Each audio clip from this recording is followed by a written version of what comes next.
तर अजित पवारांच्या विमान अपघातावरून उलटसुलट चर्चांना जोर आलाय। अजित पवारांच्या अपघातावर शरद पवारांची राष्ट्रवादी आणि ठाकरेंच्या शिवसेनेने सातत्याने शंका उपस्थित केली आहे। अजित पवारांच्या अपघातासंदर्भात महाराष्ट्रात एफआयआर दाखल करा, ही रोहित पवारांची मागणी आहे। तीच मागणी हर्षवर्धन सकपाळ आणि आकाश मोरे करतायत ना, बरोबर आहे ना।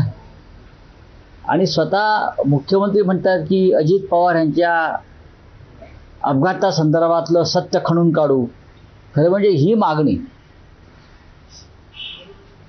सुनेत्रा पवारांनी करायला पाहिजे, अजित पवारांच्या दोन्ही चिरंजीवांनी करायला पाहिजे। दादा गेल्यानंतर एफआयआर करायला रोहितला काँग्रेसच्या सरकारकडे जावं लागलं आणि ज्या सरकारमध्ये दादा होता त्या सरकारने एफआयआर करायला असा स्टँड किंवा नाकार का दिला, हे एक मोठा प्रश्नचिन्ह महाराष्ट्राच्या प्रत्येक नागरिकाच्या मनात आहे आणि बहीण म्हणून अर्थातच माझ्या मनात आहे। अजितदादांसारखा एक मोठा नेता हा अपघातामध्ये घातपातामध्ये मृत्यू झाल्यानंतर साधी गुन्ह्याची नोंद होत नाही, हे महाराष्ट्राचं दुर्दैव आहे। त्यांच्या कर्तव्याच्या दृष्टिकोनातून आवश्यक असणाऱ्या अटी काँग्रेस पक्षाकडून ठेवल्यानंतरही जर गुन्हे दाखल करत नाही तर हे यामध्ये सरकार जरूर काहीतरी लपवाछपवी करते, अशा प्रकारचा संशय हा दाटलेला आहे। नाशिकमधील नामांकित कंपनीमधील तरुणांचं लैंगिक शोषण प्रकरणी धक्कादायक माहिती समोर येते आहे। नामांकित कंपनीत धर्मांतराचं रॅकेट सक्रिय असल्याचं पोलीस तपासात समोर आलंय। रोजगाराच्या शोधात असलेल्या महिलांची माहिती घेऊन त्यांना रोजगार देऊन जाळ्यात अडकवलं जाते। एका तरुणाला बेरोजगार मुली शोधण्याचं टार्गेट देण्यात आलेलं, मुली न मिळाल्याने तरुणाने काम करण्यास नकार दिला, परंतु त्यानंतर या तरुणाला धर्म बदलण्यास सांगण्यात आलं, अशी माहिती समोर येते। 8 जणांनी मुंबई नाका पोलीस ठाण्यात तक्रार दाखल केलेली। या प्रकरणी 9 गुन्हे दाखल आहेत आणि 6 जणांना अटक झाली आहे। नाशिक पोलिसांकडून 5 आरोपींची कसून चौकशी सुरू आहे। हे सर्व संशयित आरोपी नाशिकमधील असल्यानं त्यांचा इतर कोणत्या संघटनांशी संबंध आहे का याचा तपास सुरू आहे। त्यामुळे या तपासात काय माहिती समोर येते पाहणं महत्त्वाचं आहे।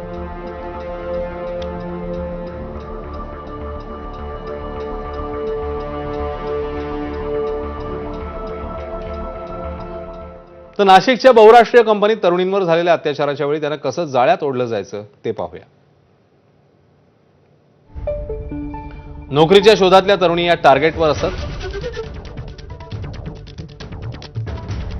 मुलाखतीच्या वेळी फॉर्मवरून तरुणींच्या गरजा आणि मानसिकता यांची माहिती मिळवली जायची।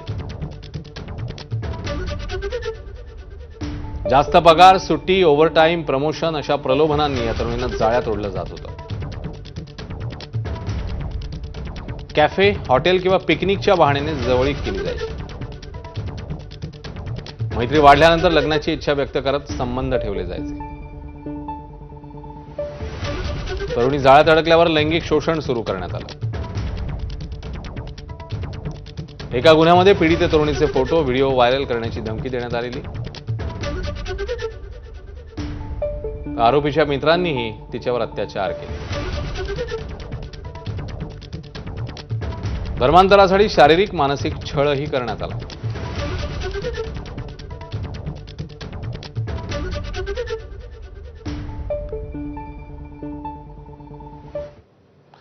एकीकडे हा सगळा प्रकार समोर येत असतानाच आता प्रतिक्रिया देखील येत आहेत। नाशिकमधल्या प्रकरणावर मुख्यमंत्री फडणवीस काय म्हणतायत आणि मंत्र्यांनी नेमकं काय म्हटलंय, काय प्रतिक्रिया दिली आहे, बघूया।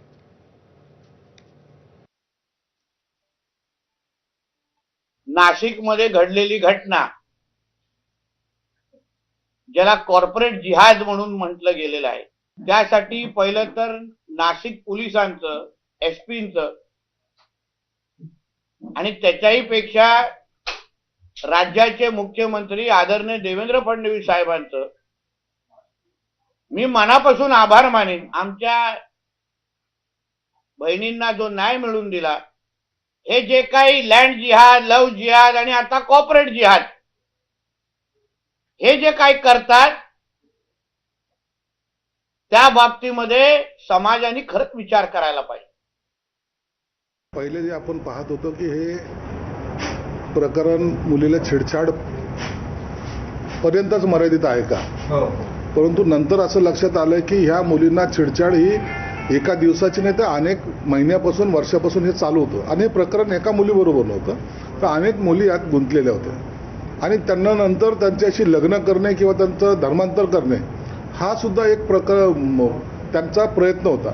त्या संदर्भामध्ये जे लोक आहेत त्यांच्यावर आता ट्रॅप लावणं हे सरकारने आता प्राथमिक ठरवलेली आहे आणि त्यांच्यावरती आता मला वाटतं काही लोक अटक झालेत, परंतु आणखीन त्यांची मोठी साखळी कोणती आहे याचा शोध पोलीस घेत आहेत.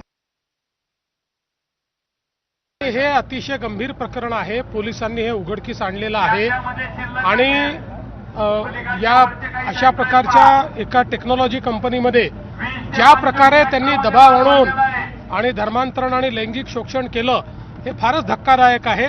मी पोलिसांना त्या ठिकाणी एक प्रकारे त्यांचं कौतुक करेन की अतिशय वेगानं कारवाई करून याचा पूर्ण पर्दाफाश हा त्यांनी केला आहे. भोंदू खरातला पुन्हा 5 दिवसांची पोलीस कोठडी सुनावण्यात